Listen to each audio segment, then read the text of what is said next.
எடப்பாடியார் அவர்கள் இந்த எலெக்ஷனுக்காக 2026க்காக நிறைய பரப்புரைகள் கிட்டத்தட்ட 200 தொகுதிகளுக்கு மேலே நடத்திட்டார் ஆல்மோஸ்ட். ஆனால் அப்போல்லாம் இல்லாத ஒரு மக்கள் கூட்டம் சமீப காலமாக திடீர்னு அவருடைய பரப்புரைகள்லாம் அதிகமாக கூடி இருக்கிறத பார்க்க முடியுது. இது எதனால சார்?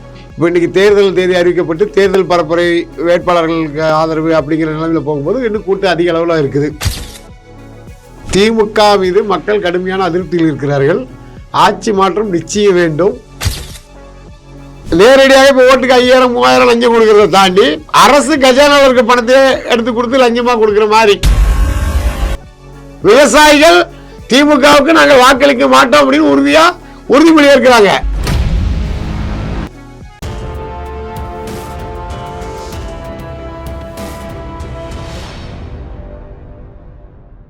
யூ தமிழ் நேயர்களுக்கு வணக்கம். இன்றைய நேர்காணல்ல தமிழ்நாடு நாடார் சங்க தலைவர் முத்து ரமேஷ் நாடார் அவர்கள் இணைஞ்சிருக்காங்க, பேசலாம். வணக்கம் சார். வணக்கம்மா சார். எடப்பாடியார் அவர்கள் இந்த எலெக்ஷனுக்காக 2026க்காக நிறைய பரப்புரைகள் கிட்டத்தட்ட 200 தொகுதிகளுக்கு மேலே நடத்திட்டார் ஆல்மோஸ்ட். ஆனால் அப்போல்லாம் இல்லாத ஒரு மக்கள் கூட்டம் சமீப காலமாக திடீர்னு அவருடைய பரப்புரைகள்லாம் அதிகமாக கூடி இருக்கிறத பார்க்க முடியுது. இது எதனால சார்? இல்லை, முதல்ல அவங்களுக்கு மக்கள் கூட்டம் அதிக அளவில் கூடுதல் நம்ம பார்த்தோம். சென்னை வானகரத்தில் பொதுக்குழு கூட்டம் நடக்கும்போது வழிநடுக மக்கள் வரவேற்ற நிகழ்ச்சிகள்லாம் நடந்துகிட்டு இருந்தது. இப்போ இன்றைக்கி தேர்தல் தேதி அறிவிக்கப்பட்டு தேர்தல் பரப்புரை வேட்பாளர்களுக்கு ஆதரவு அப்படிங்கிற நிலைமையில் போகும்போது இன்னும் கூட்டம் அதிக அளவில் இருக்குது. இது எதை காட்டுது அப்படின்னா, திமுக மீது மக்கள் கடுமையான அதிருப்தியில் இருக்கிறார்கள். ஆட்சி மாற்றம் நிச்சயம் வேண்டும். எடப்பாடியார் அவர்கள் தான் நமக்கு அடுத்த முதல்வர். அந்த அடிப்படையில் எல்லா தரப்பு மக்களும், வயதானவர்களாக இருக்கலாம், இளைஞர்களாக இருக்கலாம், மாணவர்களாக இருக்கலாம், பெண்களாக இருக்கலாம், இப்படி எல்லா தரப்பினரும் தன்னெழுச்சியாக வரவேற்கக்கூடிய ஒரு தலைவராக இன்று அண்ணன் எடப்பாடியார் அவர்கள் மாறி இருக்கிறார்கள். அது ஒரு மிகப்பெரிய எழுச்சியை ஏற்படுத்தியிருக்கிறது. நிறைய கருத்து கணிப்புலாம் பார்த்தீங்கன்னா, முதல்ல பெரிய CNN மாதிரி கருத்து கணிப்பு, இந்த மாணவர் சங்கன்னு சொல்லிக்கிட்டு டெய்லி காமெடி கருத்து கணிப்பு விளையாடுறாங்க, அந்த மாதிரி கிடையாது. அவங்க என்ன சொல்கிறாங்களோ அதுதான் கருத்து கணிப்புங்கிற மாதிரி சொல்கிற மாதிரி. அது இல்லாமல் CNN போன்ற மிகப்பெரிய செய்தி நிறுவனங்கள் எடுத்த கருத்து கணிப்பில் பார்த்தீங்கன்னா, முந்தி 20 தொகுதி கம்மியாக இருக்குது அதிமுக கூட்டணி, திமுக கூட்டணினா பார்டரில் ஜெயிக்கும்னாங்க. ஆனால் இன்றைக்கு நிலைமை மாறி 100க்கு 125க்கு மேற்பட்ட தொகுதிகளில் அதிமுக தான் வெற்றி பெறுங்கிற மாதிரிலாம் வந்திருக்கு. ஆனால் உண்மையான கள நிலவரம் என்ன அப்படின்னு கேட்டிங்கன்னா, அதிமுக 200க்கும் மேற்பட்ட தொகுதிகளில் வெற்றி பெறக்கூடிய அளவிற்கு இருக்கிறது. அதனால தான் நமது முதல்வரை நாம் பார்க்க வேண்டும், நமது வருங்கால முதல்வரையை நாம் பார்க்க வேண்டும் அப்படிங்கிற அடிப்படையில் மக்கள் தன்னெழுச்சியாக கூறுறாங்க. அப்படி தான் இதெல்லாம் பார்க்குறோம். இப்போ 200 தொகுதிகளுக்கு மேலே ஜெயிக்க வாய்ப்பு இருக்குன்னு சொல்கிறீங்க. பட் அவர் ஏன் அந்த எடப்பாடி தொகுதியில் மட்டும் அவர் நிற்கணும்? மற்ற எல்லா தொகுதிகள்லையும் கூட அவர் நிற்கலாம்ல? இல்லை, முதல்ல மண்ணின் மைந்தர்கள், பொதுவாக அவர் அந்த மண்ணின் மைந்தர், ஒரு விவசாய குடும்பத்தை சேர்ந்தவர். கிளை கழக செயலாளர்லேருந்து மாவட்ட செயலாளர்லேருந்து சட்டமன்ற உறுப்பினராக இருந்து, நாடாளுமன்ற உறுப்பினராக இருந்து, அமைச்சராக இருந்து, முதல்வராக படிப்படியாக வளர்ந்த தொகுதி எடப்பாடி தொகுதி. புரியுதா உங்களுக்கு? அதனால் அவர் தொகுதியில் போட்டிடுறது தான் சரியாக இருக்கும். இப்போ சில பேர்லாம் இருக்காங்க, அவங்களுக்கு சொந்த தொகுதியே கிடையாது. தமிழ்நாட்டில் சொந்த தொகுதி இல்லாதவர்கள்லாம் தொகுதியெல்லாம் மாறி மாறி மாறி மாறி போவாங்க. பார்த்தீங்கன்னா அங்கேருந்து வந்திருப்பாங்க, ஓங்கோல் மாவட்டத்துலேருந்து வந்திருப்பாங்க. அவங்களுக்கு இங்கே அவங்களுக்கு சொந்த தொகுதினே எதுவும் கிடையாது. கேட்டால் திருவாரூர்பாங்க, இந்த மாதிரி சொல்லி விடுவாங்க. திருவாரூருக்கும் அவங்களுக்கு எந்த சம்மந்தமும் இருக்காது. ஸோ இவர் மண்ணின் மைந்தர், தமிழர். அவருடைய தொகுதியில் அவர் நிற்கிறதா நல்லது. நான் நினச்சா தமிழ்நாட்டில் 234 எந்த தொகுதியில் வேணாலும் நிற்கலாம், நிச்சயம் வெற்றி பெறுவார், அதில் மாற்றுக்கிறது கிடையாது. அதே சமயத்தில் தன்னுடைய தொகுதியில் நிற்கிறதுனா அவருக்கு பெருமை. Okay sir. இப்போ எடப்பாடியார் அவர்களுடைய பரப்புரையில் கூடுற அந்த மக்கள் கூட்டம் அவருடைய தேர்தல் வாக்குறுதிகள் பிடிச்சி போய் சேர்ந்த கூட்டமா, அப்படி இல்லைன்னு திமுகவுக்கு அகென்ஸ்டான ஒரு கூட்டமாக சேர்ந்துருக்காங்க? இல்லை, இது ரெண்டும் கலந்த கலவை தான். அதாவது 4 வருஷம் 3 மாதம் ஆட்சியில் இருந்த அண்ணன் எடப்பாடியார் அவர்கள் அவர் ஆட்சி காலத்தில் செய்த சாதனைகள், மக்கள் தொண்டு, குறிப்பாக சொல்ல போனால் மத்திய அரசிடம் அவருடைய இணக்கமாக இருந்து தமிழகத்துக்கு பெற்று தந்த மருத்துவக் கல்லூரிகளாக இருக்கலாம், நீட்டில் 7.5% மாணவர்களுக்கு ஒதுக்கீடாக இருக்கலாம், இல்லை சிறப்பு வேளாண்மை டெல்டா மாவட்டங்களில் சிறப்பு வேளாண்மை பொருளாதார மண்டலம் கொண்டு வந்ததாக்கலாம். இப்படி பல்வேறு நிகழ்வுகளை மத்திய ஆட்சியில் இருக்கக்கூடிய பாஜகவுடன் இணக்கமாக இருந்து தமிழகத்துக்கு பெற்றுத்தந்த அந்த ராஜதந்திரம் என்பது திமுகவிடம் இல்லை. திமுக முழுக்க முழுக்க பாஜகவை விமர்சனம் செய்வது மட்டுமே வேலையை வச்சிருக்காங்க. குறிப்பாக சொல்லணும்னா அவங்க வந்து ஒரு இணக்கமாக இல்லை. அப்படி இருக்கும்போது மத்திய அரசு கொடுக்குற நிதியை கூட இவங்க செலவு பண்ணாமல் அது திருப்பி போன வரலாறுலாம் சொல்கிறாங்க.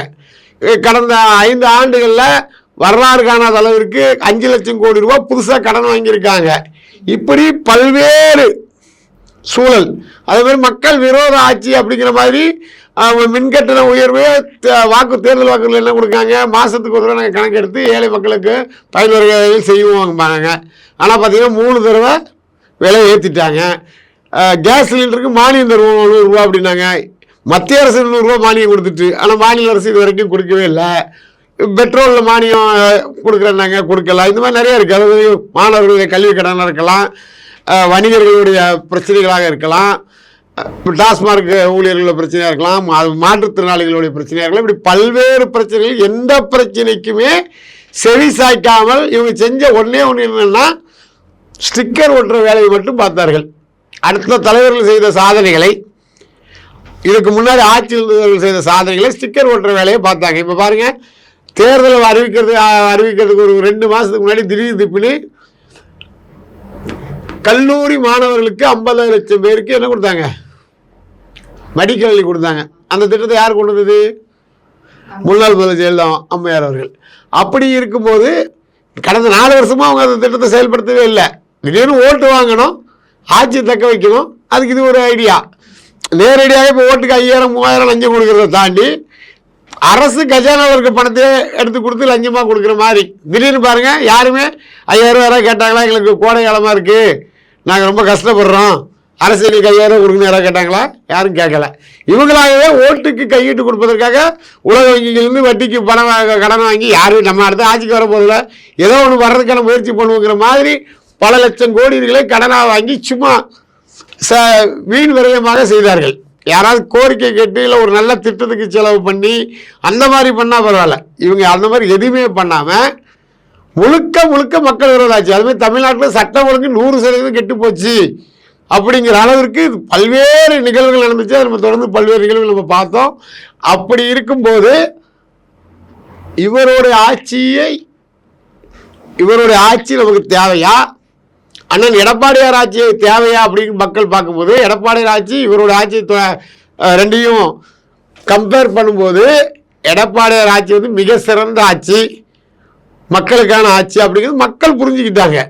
அப்போ இந்த திமுக வெறுப்புன்றதை தாண்டி அவருடைய அரசியல் ஆளுமையும் சேர்த்து அவர் ஒரு ஹீரோவாக மக்கள் பார்க்குறாங்க. நம்மளிருந்து ஒருவர், அவருடைய தாத்தாவோ அப்பாவோ முதலமைச்சராகவோ அமைச்சராகவோ கிடையாது.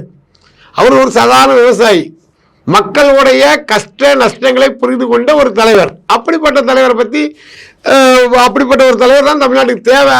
ஒரு எளிமையான தலைவர், இயல்பாக எல்லாரும் அணுகக்கூடிய தலைவர் அப்படிங்கிற வகையில் அவரை வரவேற்போம் அப்படிங்கிற ஒட்டுமொத்த தமிழக மக்களுமே வரவேற்கக்கூடிய நிகழ்வு தான் இந்த நிகழ்வு. ஓகே சார், இப்போ இந்த சமீப காலமாக நடந்துட்டு இருக்க பரப்புரையிலெல்லாம் பார்த்தா அவர் ரொம்ப சந்தோஷமா இருக்கிற மாதிரியான பேச்சுக்களாக இருக்கட்டும், அவருடைய பாவனைகளாக இருக்கட்டும். ஸோ திமுக வந்து தோக்கதான் போகிறாங்க, நம்ம ஜெயிக்க போகிறோம் அப்படின்ற ஒரு நம்பிக்கை அவருக்குள்ள வந்துருச்சு. இல்லை, நம்பிக்கை இருந்தாலும் முதல்ல நம்ம வந்து நம்பிக்கை இருந்தால் மட்டும்தான் நம்ம அடுத்த கட்டத்தை அடுத்த ஸ்டெப்பை எடுத்து வைக்க முடியும். அதனால் அவர் ஒரு நம்பிக்கை நாயகனாக மீண்டும் நாம் முதலமைச்சர் வருவோம் அப்படிங்கிற நம்பிக்கையின் காரணமாக தான் அவரால் தமிழ்நாடு முழுவதும் மிக வேகமாக சுறுசுறுப்பாக அனைத்து தரப்பு மக்களையும் அணுகி வாக்கு சேகரிக்க முடிஞ்சது. இதே நம்ம இப்போ முதலமைச்சரால் அதை செய்ய முடியுதுன்னா கிடையாது. ரெண்டாவது, பல்வேறு எல்லாம் அந்தந்த பகுதியில் போய் அங்கே உள்ள மக்கள் பிரச்சனை பேசுகிறாரு, மக்களுக்கு தேவையான விஷயங்களை சொல்கிறாரு. அவர் வாக்குறுதி கொடுத்தால் அவரால் நிச்சயம் நிறைவேற்ற முடியும். ஏன்னா அவருக்கு மத்திய கூட்டணியில் இருக்காரு, தேவையான நிதியை பெற்றுக்கொள்ளலாம், கடன் வாங்க வேண்டிய அவசியம் இல்லை அப்படின்னு பல்வேறு நிகழ்வுகள் இருக்குது. ரெண்டாவது, திமுக செய்த தவறுகள் நிறையா வந்து நிறையா தரப்பில் பாதிப்பை பார்த்தீங்கன்னா, நாடார்களுக்கு வந்து நாடாளுமன்றத்திலேயோ மக்களவையிலேயோ ஒரு பிரதிநிதித்துவம் கூட திமுக கொடுக்கலாம். திமுக ஒரு பெரிய 32 பேர் இருக்காங்க, 22 + 10 32 பேர் இருக்காங்க, ஒருத்தர் கூட நாடாருக்கு கொடுக்கல. அப்படிங்கும்போது நாடார்கள் திமுகவுக்கு வாக்களிக்க மாட்டார்கள். ஏற்கனவே பார்த்தீங்கன்னா அந்த முக்தார் விஷயம், முக்தாருங்கிறது ஒரு சாதாரண காங்கிரஸால் திமுகவால் பணம் கொடுக்கப்பட்டு வளர்க்கப்படக்கூடிய ஒரு பிராணி. அவர் என்ன பண்ணுறாரு, உழைப்பாளர் இந்த நாடார்களையும் கல்வி கலந்த காமராஜர் பற்றி தவறுதலாக பேசுகிறாரு. அப்போ அவர் மேலே நடவடிக்கை சொல்லி ஒட்டுமொத்த நாடார்களும் காமராஜர் தொண்டர்களும் புகார்களும் போராட்டம் நடத்தி ஒரு பலனும் இல்லை. அப்படிங்கும்போது அவங்களுக்கு அந்த கோபம் இருக்குது. அதை வந்து வாக்கு மூலம் தான் நம்ம காட்ட முடியும். ஏன்னா இவங்களாம் உழைக்கிறவங்க, தொழிலை பார்க்குறவங்க, ரோட்டில் இறங்கி போராடாதவர் அவர்கள். அவங்களுடைய கோபத்தை காட்ட வேண்டிய இடம் எங்க? வாக்கு தான். அப்போ திமுகவுக்கு கிட்டத்தட்ட நாடார் வாக்குகள் 95% உழாது. ஏன்னா உணர்வுள்ள மானம் உள்ள நாடார்கள் திமுகவுக்கு ஓட்டு போட மாட்டாங்க. இதுதான் இந்த நிலைமை. அப்படி இருக்கும்போது போன தடவை நீங்கள் வரலாறு எடுத்து பார்த்தீங்கன்னா தென் மாவட்டங்களில் திமுகவுக்கு அதிக அளவில் வாக்களித்து வெற்றி பெற வைத்தவர்கள் நாடார்கள். இந்த தடவை அவங்க கிட்டத்தட்ட ஒரு 36 தொகுதியில் திமுகவை தோல்வியடைய வச்சுருவாங்க. இந்த ஒரு சமுதாயத்தாலேயே திமுக படுதோல்வி அடையக்கூடிய நிகழ்வுகள் நடக்கிறதுக்கு வாய்ப்பு இருக்கு. ரெண்டாவது, காமராஜர் என்பவர் ஒரு தேசிய தலைவர், உலக புகழ்பெற்ற ஒரு தமிழ் தலைவர். அந்த தலைவரை பற்றி கொச்சையா பேசும்போது சாதாரண பொதுவான மக்கள் எல்லா ஜாதியிலும் இருக்காங்க இல்லையா, அவங்களுக்கு எல்லாமே ஒரு வேதனையா இருக்கு. அப்போ ஒரு உத்தம தலைவரை இந்த மாதிரி கேவலப்படுத்துறது கூட நடவடிக்கை எடுக்க முடியல. இப்ப அரசியல்வாதிகள் பேசுறது வேற. இப்ப அரசியல்வாதி ஆராசா பேசியிருக்காரு, RS பாரதி பேசியிருக்காரு, திருச்சி சிவா பேசியிருக்காரு, அதெல்லாம் கடுமையான கண்டனம் இருக்கும். அவனுக்கு கூட அரசியலுக்காக பேசுறான். ஆனா இந்த வாய் வியாபாரி முக்தாருக்கு இவனுக்கு மாசம் 3 லட்ச ரூபா காங்கிரஸும் திமுகவும் சம்பளம் கொடுத்து காமராஜரை பற்றி நாடாரை பத்தி தப்பா பேச வைக்கிறாங்க. அப்படிங்கும்போது என்ன ஆகுது? ஒரு கோபம் மக்கள் மத்தியில் இருக்கு. இதே மாதிரி பல்வேறு சமூகத்திலையும் அவர்கள் சார்ந்த பிரச்சனைகள். விவசாயிகள் திமுகவுக்கு நாங்கள் வாக்களிக்க மாட்டோம் அப்படின்னு உறுதிமொழி ஏற்கிறாங்க. நாடார்கள் திமுகவுக்கு நாங்கள் வாக்களிக்க மாட்டோம்னு உறுதி ஏற்கிறாங்க. மீனவர்கள் திமுகவுக்கு நாங்கள் வாக்களிக்க மாட்டோம்னு உறுதி ஏற்கிறாங்க. இப்படி பல சமுதாயம், தமிழ்நாட்டில் உள்ள அனைத்து சமுதாய மக்களும் திமுக வரக்கூடாதுங்கிறதுல உறுதியான ஒரு நிலைப்பாட்டில் இருக்காங்க. அப்படி இருக்கும்போது ஓட்டுக்கு 5000 ரூபா கொடுத்தாலும் சரி, 10,000 ரூபா கொடுத்தாலும் சரி, எவ்வளவு கொடுத்தாலும் சரி, ஒன்றும் நடக்காது. இன்னைக்கு பாருங்க, முக்தார் விஷயத்துல தென்காசி மாவட்டத்தில் ஐயாபுரங்கிற ஊர்ல திமுகவில் சோரம் எழுதப்பட்டதை அழிச்சிட்டு எங்க ஊருக்குள்ள வந்து திமுக வாக்கு கேட்டு வரக்கூடாதுன்னு சொல்லி அடிச்சு தோர்த்தக்கூடிய நிகழ்வுகள் நடந்திருக்குது. அதே போன்று திருச்செந்தூர்ல அமைச்சர் அனிதா ராதாகிருஷ்ணன் வந்து ஊருக்குள்ளே வரக்கூடாதுன்னு சொல்லி பொதுமக்கள் அடிச்சு துரத்துறாங்க. அப்பாவு அவர்களுக்கும் அதான் நிலைமை. அப்போ திமுகவுடைய முக்கிய தலைவர்களுக்கே இதுதான் நிலைமை. அப்படின்னா நீங்க பாத்துக்கணும் எந்த அளவுக்கு அவங்க மேல கோபத்தோட இருக்காங்கன்னு சொல்லி. அதே மாதிரி ஸ்ரீவைகுண்டம் தொகுதியெல்லாம் இருக்கட்டும், ஸ்ரீவைகுண்டம் தொகுதி கூட்டணி கட்சி தலைவர்களை இந்த ஆளு தொகுதிக்கே வராதால இந்த ஆளுக்கு மீறி சீட்டு கொடுத்துருக்கீங்க, அவரை நாங்களே தோக்கடிப்போம்னு சொல்லி திமுக சொல்லுது. காங்கிரஸை தோற்கடிப்புன்னு சொல்லி யார் சொல்றா? திமுகவினர் சொல்கிறார்கள். திமுகவை தோற்கடிப்புன்னு காங்கிரஸ்காரங்க சொல்றாங்க. இந்த மாதிரி பல்வேறு கூட்டணி குழப்பங்கள் மத்தியில் திமுக 100% வீழ்ச்சி அடையும் அப்படிங்கிறத எல்லாரோட பார்வையாக இருக்கு. ஓகே சார், இப்போ ரீசெண்டாக அந்த MP R ராசா அவர்களுடைய அந்த ஆடியோ கூட சோஷியல் மீடியாவில் ரொம்ப வைரல் ஆச்சு. இதை பற்றி எடப்பாடியார் அவர்களுமே ஒரு ஸ்டேஜில் பேசியிருந்தார். ஸோ இந்த விஷயத்தில் என்ன நடந்துட்டு இருக்கு சார்? இது வந்து ராசா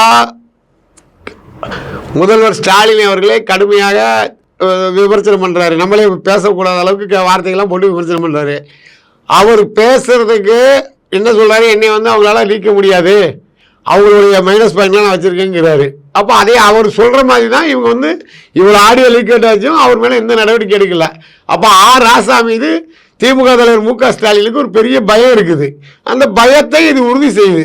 ராசா சொல்வதெல்லாம் உண்மைதான் அப்படிங்கிறத இல்லை யார் உறுதிப்படுத்துறா? தமிழக முதல்வரே உறுதிப்படுத்துறாரு, தமிழக திமுக தலைவரும் உறுதிப்படுத்துறாரு.